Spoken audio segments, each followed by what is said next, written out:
President Donald Trump and Democratic presidential nominee Joe Biden are hoping to win big in Pennsylvania tonight. The Keystone State's 20 electoral votes will be important in determining this race for the White House. Joining us now is Dr. Matthew Bunson, Washington bureau chief for EWTN News.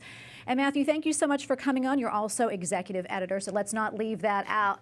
From a historical standpoint, Matthew, have we ever seen an election like this before? I think we have. We have to go to 2000, Bush v. Gore. In fact, if we go back even to 2016, this was a very tight race going in. So we're seeing some of the same dynamics that we had in 2016. We can even jump back to, I think, 1876, which is one of the most hotly and closely contested elections.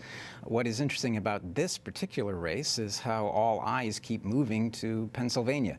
We have seen both of the campaigns trying to structure a path to that 270. And one of those paths inevitably has to take you to Pennsylvania. I think it's easier for Joe Biden to win the presidency without Pennsylvania. But I think for the Trump campaign, Pennsylvania is going to be all important tonight. Yeah. Absolutely, and they've been crisscrossing the state for sure. We've seen that.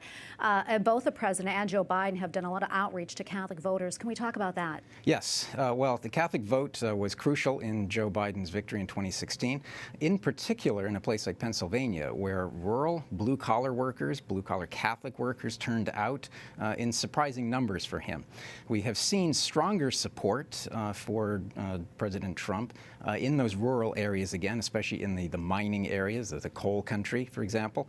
That massive corridor that exists between Pennsylvania and Philadelphia, between Philadelphia and Pittsburgh. That area is the strong hold for the Trump campaign. I know you're from That's right. You're from Pennsylvania, so you can actually talk a little bit about that. In that area, the fact that Joe Biden is staunchly pro-abortion is a drag. As well as his what he has very publicly said in terms of what he plans to do with a lot of the energy issues should he become president. Those two items, I think, that the pro-life stance for President Trump, his support of energy, I think could make a big difference in key swing counties. Yeah, and you and I have talked about that before, especially in Pennsylvania, which is a notoriously blue state. And in that, I'm from southwestern Pennsylvania outside of Pittsburgh, and I have seen and heard so much about people actually flipping to they're going to be voting for President Trump now because of those issues that you mentioned about.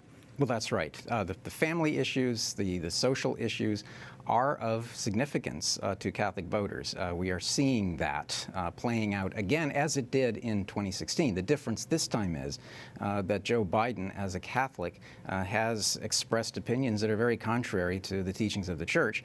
And as far as a lot of pro-life Catholic voters, especially Carl Cannon was just talking about those Catholics who go to Mass on a regular basis and are polling with real clear opinion research, we found that they are supporting President Trump in significantly higher numbers.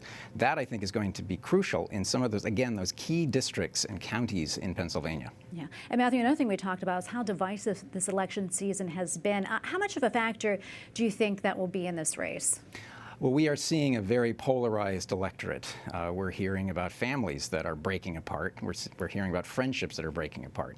That divide that has traditionally existed between urban voters, the suburban voters, and then rural voters, I think is especially stark in this election. I think it's especially stark in Pennsylvania. Absolutely. All right. Well, thank you so much for coming on. We really appreciate it. Dr. Matthew Bunson, executive editor and Washington bureau chief for EWTN. Great to be with you.